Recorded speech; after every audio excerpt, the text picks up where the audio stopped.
Why is it that no matter where you look, whether it's the Middle East, Asia, Africa, or Latin America, America is there, not for vacation, not for tourism, but interfering in someone else's business, from regime changes to sanctions, from drone strikes to peacekeeping missions? It's like the US has a VIP pass to every global crisis. But the real question is, why? Why does the world's most powerful country feel the need to interfere in the affairs of others? Let's find out. It all started after World War II around 1945. America emerged victorious, stronger, richer, and armed to the teeth. Europe was destroyed, Japan was bombed, and the Soviet Union, well, they weren't exactly besties.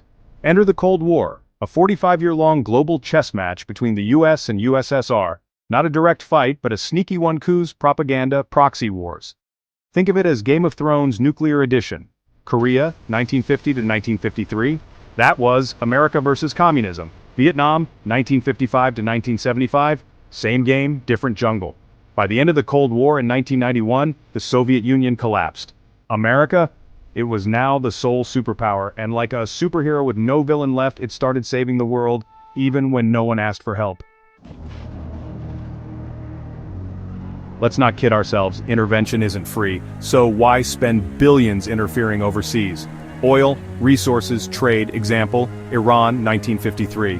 Prime Minister Mohammad Mossadegh wanted to nationalize Iran's oil. The US and UK said, no thanks, and the CIA staged Operation Ajax, a coup to remove him and protect British Petroleum's profits.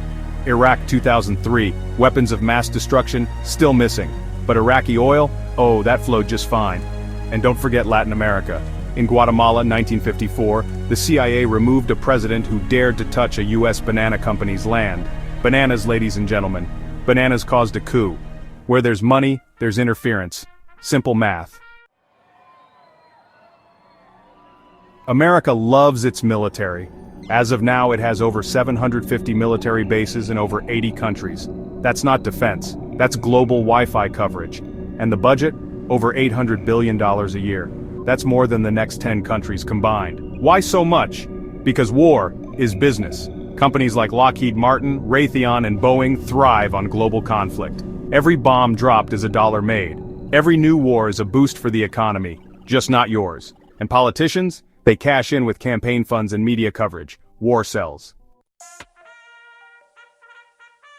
Ah yes, the noble cause, spreading democracy. Sounds great until you check the facts. Iran, 1953, democratic leader overthrown. Chile, 1973, elected president Allende removed with CIA help. Congo, 1961, leader Patrice Lumumba killed after US involvement. And yet, Saudi Arabia, a monarchy with 0 elections, is a close US ally. Democracy? Sure, as long as your leader supports US interests. Otherwise, it's regime change o'clock. Welcome to the CIA's greatest hits album. From assassinations to coups, their playlist includes Afghanistan, 1980s, funded the Mujahideen to fight the Soviets. Spoiler, one of them turned out to be Osama bin Laden. Nicaragua supported Contras against a leftist government. Fun fact, the US got caught and had to apologize, sort of. Libya, 2011, backed rebels to remove Gaddafi. Result, the country is now a mess of militias. The CIA doesn't always break the rules because they are the rules. Now let's talk about full-spectrum dominance. America's strategy to dominate land, air, sea space, and now even cyberspace. This isn't paranoia, it's official Pentagon doctrine.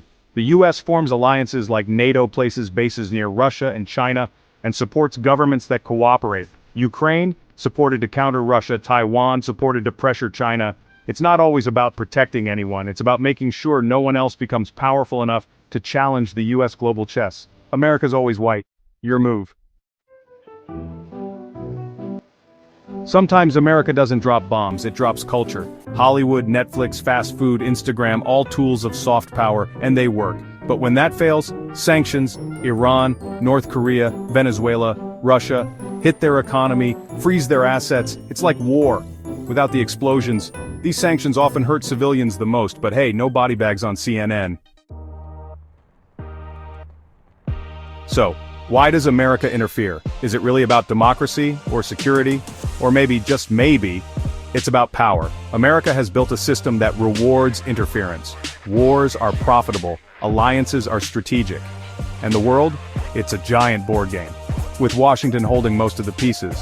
Whether it's oil in the Gulf, minerals in Africa, or influence in Asia, the US is always there, because if it isn't, someone else will be.